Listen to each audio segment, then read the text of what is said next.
बच्चों, हमने संधि, स्वर संधि, उसके भेद ये देखे हैं। अब हम संधि का ही दूसरा प्रकार है व्यंजन संधि, ये इसके बारे में जानकारी लेंगे। अब व्यंजन संधि कैसे बनती है? तो जिस शब्दों में या जिन शब्दों में व्यंजन और स्वर या व्यंजन और व्यंजन ये दोनों मिल जाते हैं और उस शब्द में परिवर्तन होता है, तब उसे हम व्यंजन संधि कहते हैं। इसका मतलब है कि पहले शब्द का अंत्य वर्ण दूसरे शब्द का आद्य वर्ण दोनों अगर व्यंजन और स्वर या व्यंजन और व्यंजन होता है तो उसे हम व्यंजन संधि कहेंगे। देखो, उदाहरण देखेंगे तब आपको समझ में आ जाएगा। उदाहरण है, पहला व्यंजन और स्वर मिल जाने का उदाहरण।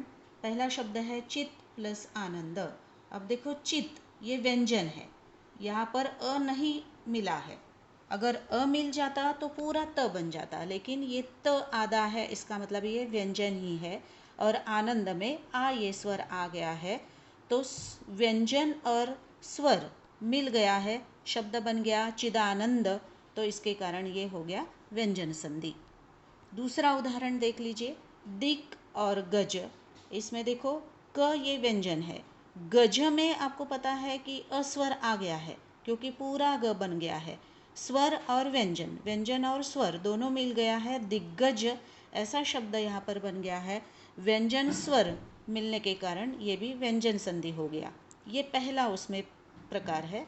दूसरा है व्यंजन और व्यंजन जब मिल जाते हैं तब भी व्यंजन संधि बनता है। जैसे उदाहरण देखिए, तत् प्लस लीन, तल्लीन। तत् में तत् ये तो आधा है, इसके कारण ये व्यंजन है।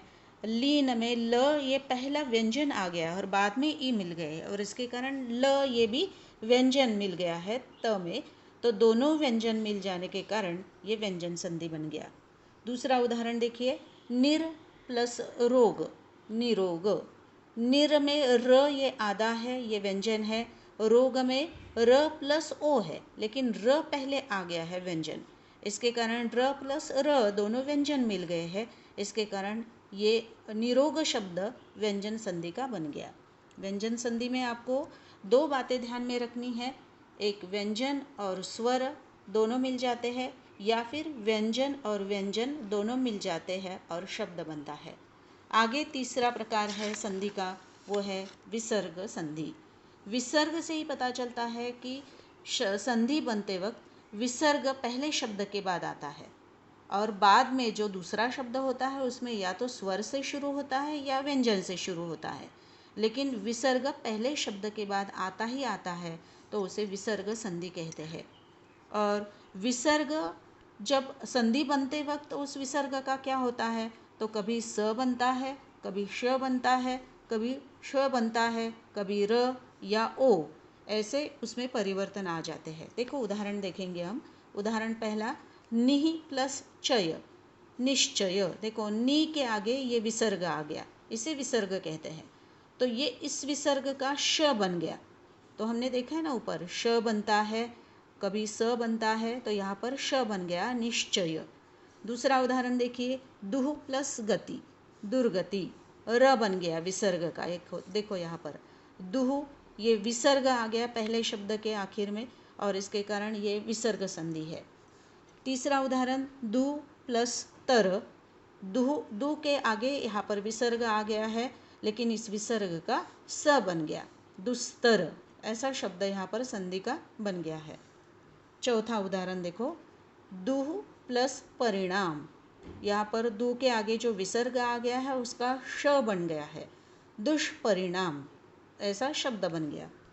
पांचवा उदाहरण देखिए, तपह प्लस बल, तपोबल। ओ बन गया है विसर्ग का, तप के आगे विसर्ग आ ही गया है और इस विसर्ग का शब्द बनते वक्त ओ बन गया है, तपोबल ऐसा शब्द तैयार हुआ। छठा देखो, मनः प्लस योग। मनः न के आगे विसर्ग आ गया और इस विसर्ग का ओ बन गया है, इसके कारण शब्द बन गया मनोयोग। तो इस प्रकार विसर्ग संधि में आपको ध्यान में लेना है कि पहले शब्द के आखिर में विसर्ग होता ही होता है, तब विसर्ग संधि बनता है। अब ये तीनों प्रकार जो हमने देखे हैं ना, उसमें अगर संक्षिप्त में बात हमें ध्यान में रखनी है तो कैसे रखेंगे, देखो पहला स्वर संधि। स्वर संधि में कौन से आद्य वर्ण और अंत्य वर्ण होते हैं, तो दोनों स्वर होते हैं।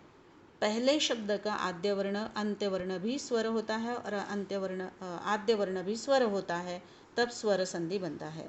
व्यंजन संधि में स्वर पहला शब्द होता है और दूसरे में व्यंजन होता है, या फिर पहले शब्द में भी व्यंजन होता है और दूसरे शब्द में भी व्यंजन होता है, तब ये व्यंजन संधि बनता है। और विसर्ग संधि में पहले शब्द के आखिर में विसर्ग आता ही आता है, उसके आगे चाहे स्वर हो व्यंजन हो, लेकिन पहले शब्द के आगे विसर्ग आता ही आता है, तब विसर्ग संधि बनते हैं। तो इस प्रकार हमने संधि के 3 प्रकार देखे, स्वर संधि, व्यंजन संधि और विसर्ग संधि। अब इसके ऊपर मैंने आपको उदाहरण दिए हैं, संधि विच्छेद करके उसके भेद लिखिए या फिर संधि शब्द बनाइए और उसका भेद लिखिए। मैंने आपको ये उदाहरण दिए हैं, आप ये लिख लीजिए, समझ लीजिए और अगर कोई शंका हो तो मुझे पूछ लीजिए। धन्यवाद।